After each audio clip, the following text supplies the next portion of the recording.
ईरानी media के हवाले से इस वक्त की एक बड़ी खबर आपको बता दें। ईरान ने अमेरिका के बहरीन स्थित 5वें बेड़े के मुख्यालय पर हमले का दावा किया है। ईरानी मीडिया ने IRGC के हवाले से दावा किया है कि केशम द्वीप पर अमेरिका के हमले के जवाब में बहरीन में अमेरिका के 5वें बेड़े के मुख्यालय को निशाना बनाया, लेकिन अमेरिकी सेना ने ईरान के दावों का खंडन किया है। अमेरिकी सेंट्रल कमांड ने अपने बयान में ईरान के दावों को झूठा बताया है। मिसाइल और ड्रोन से हमला किया गया, ऐसा ईरान दावा कर रहा है, जिसका खंडन अमेरिका लगातार कर रहा है। दरअसल ईरान के हमले के दावे को लेकर अमेरिका मना कर रहा है। अमेरिका के 5वें बेड़े के मुख्यालय पर हमला किया गया, ऐसा ईरान का कहना है।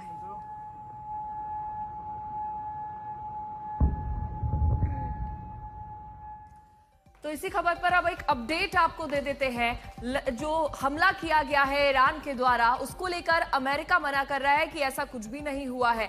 अब आपको बताते हैं, ईरान ने यूएस के 5वें बेड़े के मुख्यालय पर हमला किया, ईरान दावा कर रहा है। अमेरिका इसको खारिज करते हुए कह रहा है कि सभी ईरानी हमले नाकाम साबित हुए हैं। वहीं अमेरिका ने कहा है कि सेना अलर्ट पर है, जवाब देने को तैयार है। वहीं ईरान का कहना है कि मिसाइल ड्रोन से हमला किया गया है। मिडिल ईस्ट में जंग को लेकर ये बड़ा अपडेट आपको दे रहे हैं। बहरीन के साथ साथ ईरान ने कुवैत पर भी हमला किया है। कुवैत में अमेरिकी मिलिट्री बेस को निशाना बनाया गया। वहीं मिसाइल और ड्रोन से बेस पर हमला किया गया, जिससे अमेरिकी डिफेंस सिस्टम ने नाकाम कर दिया है। अमेरिकी सेंट्रल कमांड ने बयान जारी कर कहा कि कई ईरानी ड्रोन्स को मार गिराया गया है। साथ ही कुवैत की सरकार ने लोगों से आसमान से गिरे किसी भी मलबे, छर्रे या फिर किसी अज्ञात चीज को बिल्कुल ना छूने उसकी सलाह दी है और ना ही उसके पास जाने की अपील भी की है। कुवैत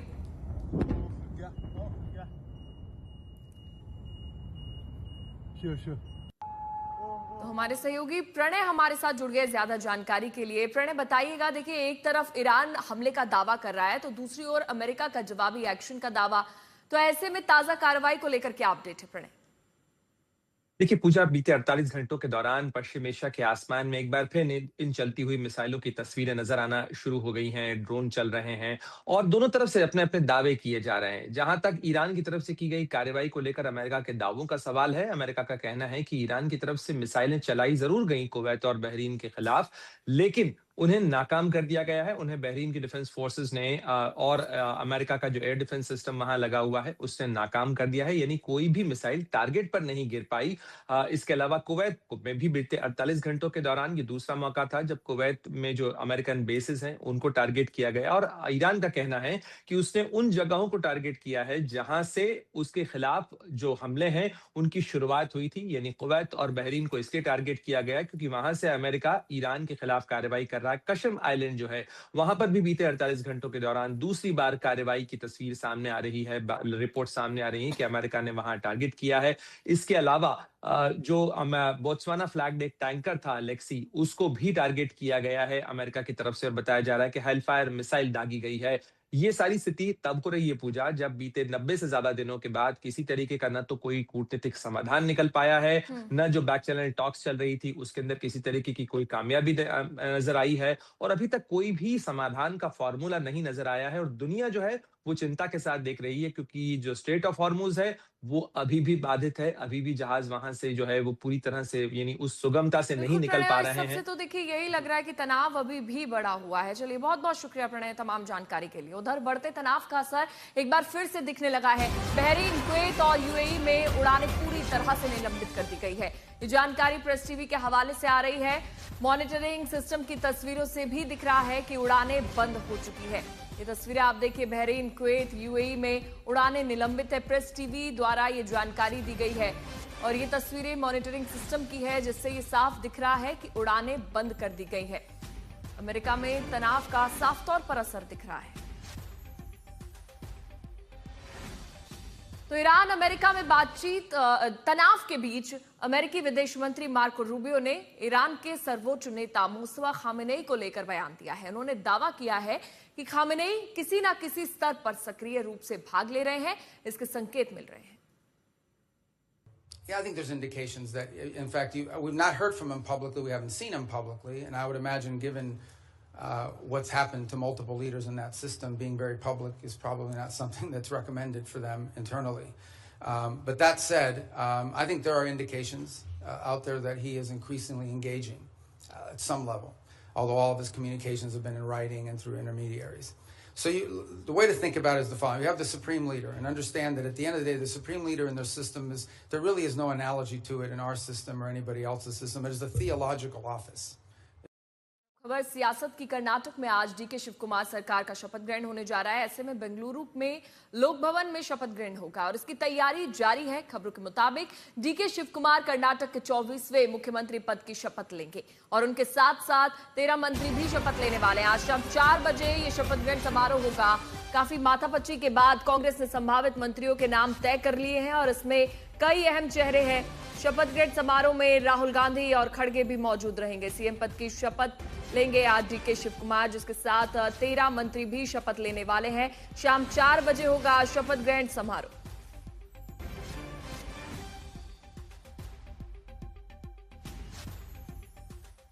तो संभावित मंत्री कौन है वो आपको समझाते थे। शाम 4 बजे शपथ ग्रहण समारोह होगा। उनके साथ कई मंत्री भी शपथ लेने वाले हैं। देखिए, डीके शिव कुमार आज शपथ लेंगे। इनके साथ यतेंद्र परमेश्वर माना जा रहा है कि वो डिप्टी सीएम बन सकते हैं। केजे जॉर्ज, कृष्णा बैरेगौड़ा और साथ ही एमबी पाटिल और प्रियांक खड़गे मंत्री पद की शपथ ले सकते हैं। सतीश जारकिहोली और साथ ही रामलिंगा रेड्डी ये भी मंत्री पद की शपथ ले सकते हैं। संभावित मंत्री आपको बता रहे हैं जो आज डीके शिव कुमार के साथ मंत्री पद की शपथ लेंगे। तो केजे जॉर्ज, इनका नाम भी आगे है और वहीं कृष्णा बैरे का नाम भी सामने आ रहा है। कल काफी माथापच्ची हुई है, कई बैठकें हुई कांग्रेस के साथ और ऐसे में कुछ ये नाम सामने आए हैं। अब खबर बंगाल की सियासत से जुड़ी, जहां पर टीएमसी टूट के कगार पर जा पहुंची है। कोलकाता में धरने के दौरान ज्यादातर टीएमसी विधायक नदारद रहे और अब टीएमसी से निष्कासित रिजू दत्ता ने दावा किया है कि 50 बागी विधायक ममता को दरकिनार कर टीएमसी पर ही कब्जे की तैयारी में है।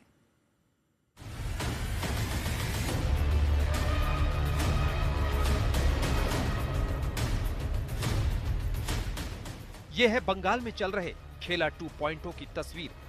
लेकिन इस बार मुकाबला टीएमसी बनाम बीजेपी नहीं, बल्कि टीएमसी बनाम टीएमसी का है। पार्टी की अहम बैठक में विधायकों की अनुपस्थिति से शुरू हुआ विवाद अब संभावित बगावत तक पहुंचता नजर आ रहा है। निलंबित टीएमसी नेता रिजू दत्ता ने दावा किया है कि हाल ही में करीब 50 टीएमसी विधायकों ने एक गुप्त बैठक की है। बताया जा रहा है कि ये सभी पार्टी से निष्कासित विधायक ऋतुव्रता बनर्जी के समर्थन में है। ऋतुव्रत बंदोपाध्याय के नेतृत्व में दोपहर को करीब 50 तृणमूल कांग्रेस के विधायकों का रूबी के पास एक होटल में मीटिंग हुआ, फोन पे भी बात हुआ और शाम को एमएलए हॉस्टल में भी बहुत एमएलएस के साथ मीटिंग किया है। कोलकाता में ममता बनर्जी के विरोध प्रदर्शन में केवल 8 विधायकों और 6 सांसदों की मौजूदगी ने पार्टी के भीतर की दरार को और भी उजागर कर दिया है।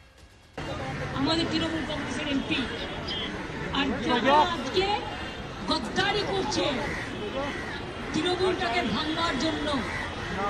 আমি বলি ঈশ্বর আল্লাহ তেরে নাম সত্য সুমতি দে ভগवान। पार्टी में चल रही टूट-फूट और असंतोष के लिए टीएमसी बीजेपी को जिम्मेदार ठहरा रही है। लेकिन कहानी में ट्विस्ट यह है कि बीजेपी फिलहाल तृणमूल के बागी नेताओं को अपने साथ लेने के लिए तैयार नहीं दिख रही है। हमारा टीएमसी के लिए दरवाजा बंद है। किसी को नहीं इंपोर्ट करके हम लोग 207 तक पहुंच गए हैं।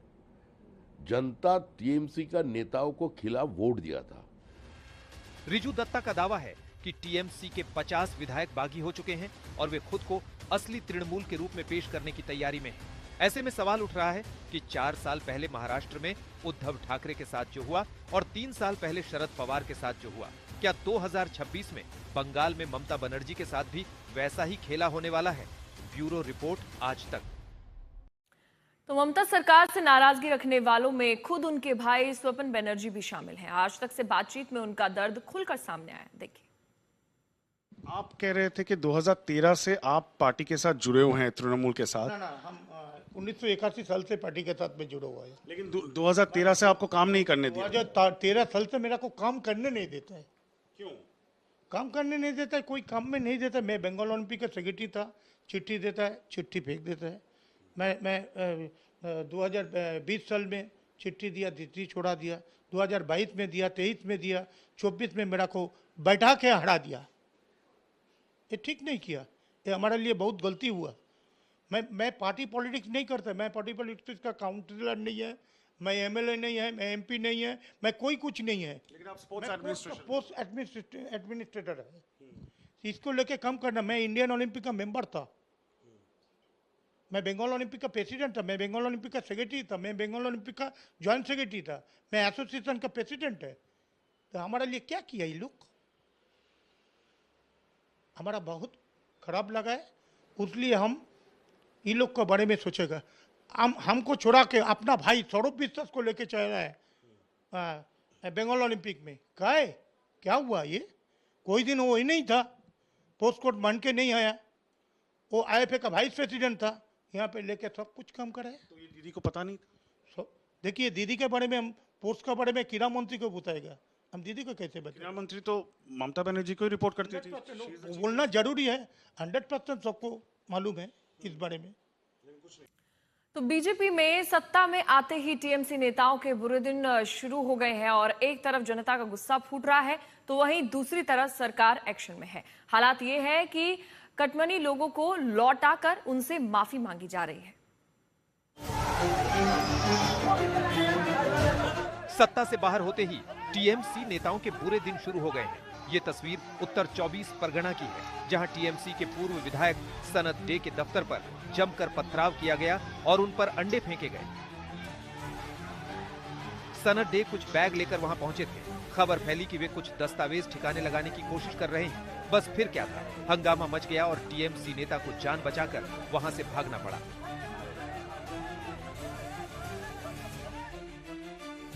दूसरी तस्वीर टीएमसी नेता जावेद शेख के घर की है, जहां छापेमारी के दौरान पुलिस ने भारी मात्रा में कारतूस बरामद किए हैं। जीवन तल्ला इलाके में यह कार्रवाई गुप्त सूचना के आधार पर की गई थी। गोलियां तो बरामद हो गईं, लेकिन टीएमसी नेता अभी भी फरार बताया जा रहा है। तीसरी तस्वीर कोलकाता की है। यहां सुरेंद्रनाथ कॉलेज के एक कमरे से बड़ी मात्रा में दीमक लगे नोट मिलने के बाद हड़कंप मच गया। बताया जा रहा है कि यह कमरा तृणमूल कांग्रेस छात्र संगठन से जुड़े यूनियन रूम के तौर पर इस्तेमाल किया जाता था। जन आक्रोश ने टीएमसी नेताओं को घुटनों पर ला दिया है। यह तस्वीर दक्षिण 24 परगना के शिवरामपुर ग्राम पंचायत की है, जहां बांग्ला आवास योजना के लाभार्थियों से कथित तौर पर कटमनी वसूलने वाला टीएमसी नेता पूरे गांव के सामने हाथ जोड़कर माफी मांगता नजर आया। दावा किया जा रहा है कि वसूली गई रकम लोगों को वापस लौटा दी गई है। ब्यूरो रिपोर्ट आज तक।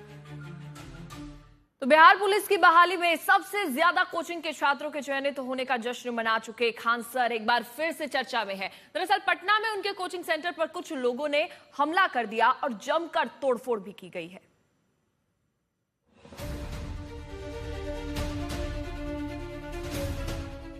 ये तस्वीरें खान सर के कोचिंग सेंटर के बाहर की हैं। देर शाम कुछ लोगों ने कोचिंग सेंटर पर हमला कर दिया। हमले के वक्त खान सर कोचिंग सेंटर में मौजूद थे। इन लोग का बस यही है कि इतने कम फीस में नहीं पढ़ाया जाए और इतने हजारों संख्या में जो रिजल्ट आता है पूरी तरह से इतनी गोली चलाने लगे। 10 मिनट में ऐसा लगा कि जैसे अफरा तफरी होकर रख दिया। कितना राउंड गोली चला है? 8-10 राउंड तो हम देखे हैं। 8-10 राउंड हम देखे हैं, हमें क्या पता। अभी पीएमसीएच में एडमिट है, उसका पूरा सर फाड़ दिया गया। गोलीबारी भी हुई है। देखिए उस समय इतना घटना हुआ। अभी जो घायल है, जो मेन, हम लोग तो अंदर से भी अपने चेंबर में थे, टीचर लोग क्लास ले रहे थे। जो गार्ड है उससे पूछा गया तो उसका कहना है कि सर कुछ समझ में नहीं आ रहा, इतना मार के फोड़ दिया गया उसको। हमले में कोचिंग सेंटर पर तैनात गार्ड घायल हो गया, जिसे अस्पताल में भर्ती कराया गया है। खान सर का आरोप है कि उन पर यह हमला सस्ती फीस की वजह से हुआ है। कोचिंग संचालक खान सर और उनके पड़ोस में स्थित ज्ञान बिंदु कोचिंग सेंटर के बीच वर्चस्व की लड़ाई है और इसी विवाद में यह हमला हुआ है। ब्यूरो रिपोर्ट आज तक। और अब खबर प्रयागराज की, जहां पर एक करोड़पति परिवार के 4 लोगों की हत्या से हड़कंप मच गया है। दरअसल मौके से पुलिस को सुसाइड नोट तो नहीं मिला, लेकिन एक तख्ती पर लिखा था कि बंटी बबली और बहू ने मारा है। प्रयागराज की ये वही इमारत है जिसकी पहली मंजिल से एक ही परिवार के 3 लोगों के शव बरामद किए गए हैं। इस इमारत में नीचे दुकान है और ऊपर परिवार रह रहा था। पुलिस ताला तोड़कर अंदर दाखिल हुई तो रविंद्र वैश्य, उनकी पत्नी और बेटी के शव बरामद हुए। बेटा अभिषेक लापता था, लेकिन छानबीन शुरू हुई तो ग्राउंड फ्लोर पर स्थित दुकान से एक शव मिला। माना जा रहा है कि ये लाश रविंद्र वैश्य के बेटे की है। पुलिस के मुताबिक हत्या किसी भारी चीज से मारकर की गई है। घर से कोई सुसाइड नोट तो नहीं मिला, लेकिन एक तख्ती मिली जिस पर लिखा था बंटी बबली और बहू ने मारा। दीवार के ऊपर और एक बोर्ड के ऊपर ये लिखा पाया गया है कि बंटी बबली और बहू ने मारा, ये पाया गया है। तो ये भी जानकारी आई इस दौरान कि जो छोटा बेटा है अश्विनी वैश्य जो जेल में है, उसकी शादी किसी एक महिला से हुई। उस महिला की भी जानकारी जुटाई जा रही है। पुलिस अब यह पता लगाने में जुटी है कि बंटी बबली और बहू कौन है, उनका इस मामले से क्या संबंध है। ब्यूरो रिपोर्ट, आज तक। तो सीबीएसई सवालों के घेरे में है। 12वीं परीक्षा के मूल्यांकन वाले सिस्टम ओएसएम को लेकर जब सवाल उठे तो एक्शन का दौर शुरू हुआ। सरकार ने बोर्ड के चेयरमैन और सेक्रेटरी का तबादला कर दिया है और दोनों पदों के लिए नई नियुक्ति भी कर दी गई है। साथ ही इस मामले की जांच के लिए एक सदस्यीय समिति गठित कर दी गई है।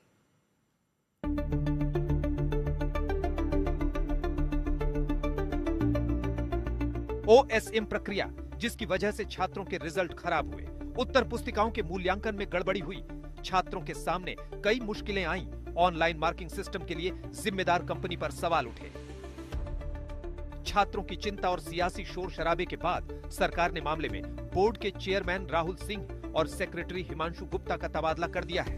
नए चेयरमैन के रूप में लोखंडे प्रशांत सीताराम की नियुक्ति कर दी गई, तो वहीं वरुण भारद्वाज नए सेक्रेटरी बनाए गए हैं। खबर है कि पीएम मोदी की दखल के बाद ये एक्शन लिया गया। लगातार नाकामी को लेकर पीएम ने तुरंत अफसरों को हटाने के निर्देश दिए। साथ ही पूरे मामले की जांच कर दोषियों के खिलाफ कड़े एक्शन लेने की बात भी कही है। सीबीएसई मूल्यांकन प्रक्रिया की जांच के लिए एक सदस्यीय कमेटी गठित कर दी गई है। इस कमेटी की प्रमुख एस राधा चौहान बनाई गई है। सरकार के एक्शन के बीच सीबीएसई ने जानकारी दी है कि ऑनलाइन पोर्टल शुरू होने के बाद से बीती रात 10 बजे तक 28,000 से ज्यादा छात्रों ने सफलतापूर्वक आवेदन किया है। हिमांशु मिश्रा के साथ अनमोल बाली, दिल्ली, आज तक। तो इस सब एक्शन के बाद राहुल गांधी और अरविंद केजरीवाल ने क्या कुछ कहा है वो आपको बता देते हैं। अब सीबीएसई को लेकर एक्शन मोड में सरकार है और तबादले भी किए गए। इसके बाद राहुल गांधी ने लिखा है कि अधिकारियों को हटा दिया गया, मंत्री को बचा लिया गया। ये जवाबदेही नहीं स्वीकार की जाएगी और उन्होंने कहा है कि शिक्षा मंत्री को बर्खास्त किया जाए, क्योंकि लगातार राहुल गांधी इस चीज की मांग कर रहे हैं, बर्खास्त कर स्वतंत्र न्यायिक जांच हो। ये राहुल गांधी का बयान इस तबादले के बाद सामने आया। उसके बाद अरविंद केजरीवाल का बयान भी सामने आया, वो आपको दिखा देते हैं। उन्होंने कहा कि सीबीएसई के चेयरमैन और सेक्रेटरी का ट्रांसफर करके सरकार ने लाखों बच्चों और साथ ही अभिभावकों के घाव पर नमक छिड़का है। और ये केजरीवाल का बयान आपको बता रहे हैं। उन्होंने कहा है कि अभिभावकों के घाव पर नमक छिड़कने का काम किया है सरकार ने तबादले करके। तो इसके बाद अब आगे बढ़ते हैं, बात कर लेते हैं मानसून की। मानसून से पहले ही मौसम के तेवर बिगड़ने लगे हैं। 48 डिग्री के टॉर्चर के बाद अब आसमान से आफत बरस रही है। जम्मू कश्मीर और उत्तराखंड से डराने वाली तस्वीरें सामने आई हैं, तो वहीं गुजरात, राजस्थान, तमिलनाडु में आंधी तूफान और बारिश मुसीबत बनकर टूटी है। ये अलग अलग तस्वीरें आप देख रहे हैं जम्मू कश्मीर से, जहां पर मौसम बदल चुका है और कहर बनकर मौसम टूट रहा है। तो जम्मू कश्मीर के किश्तवाड़ में भारी बारिश के दौरान अचानक से बादल फट गए। वहीं पर पिथौरागढ़ में लैंडस्लाइड की डराने वाली तस्वीरें भी सामने आई हैं।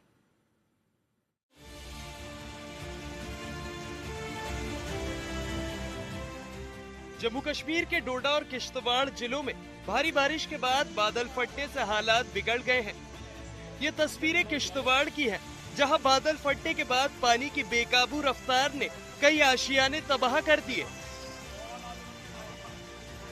सबसे ज्यादा असर किश्तवाड़ डोडा राष्ट्रीय राजमार्ग 244 पर हुआ है, जो फ्लैश फ्लड और भूस्खलन की वजह से कई जगहों पर बंद हो गया है। कई गाड़ियां भी फ्लैश फ्लड की चपेट में आई हैं। पहाड़ों से लगातार गिर रहे पत्थर लोगों की मुश्किलें बढ़ा रहे हैं। जम्मू कश्मीर में मौसम ने अचानक करवट ली है और कई शहरों में बादल मुसीबत बनकर बरस रहे हैं। कुपवाड़ा में भी तेज आंधी तूफान के साथ बड़े बड़े ओले गिरे। बारिश और आंधी तूफान इतना तेज था कि श्रीनगर में बड़े बड़े दरख्त जमींदोज हो गए हैं, जिससे कई अहम रास्ते बंद हो गए हैं। ये तस्वीरें उत्तराखंड के पिथौरागढ़ की हैं, जहां कैलाश मानसरोवर मोटर मार्ग पर उस वक्त अफरा तफरी मच गई जब पहाड़ों से बड़ी बड़ी चट्टानें दरक कर सड़क पर आने लगी।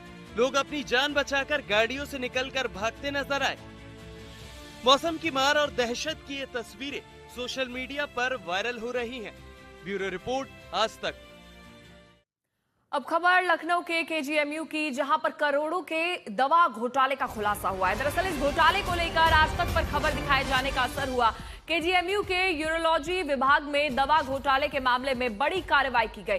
यूरोलॉजी के विभागाध्यक्ष प्रोफेसर अपुल गोयल को जांच पूरी होने तक तत्काल प्रभाव से पद से हटा दिया गया है। मामले की जांच के लिए कुलपति ने जांच समिति का गठन किया था, जिसमें यूरोलॉजी विभाग के भीतर सरकारी वित्त पोषित योजनाओं के संचालन और साथ ही दवाओं की खरीद आपूर्ति में गंभीर अनियमितताओं एवं कई खामियां देखने को मिली, जिसकी पुष्टि भी हुई है और उसी रिपोर्ट के आधार पर विभागाध्यक्ष को हटा दिया गया है।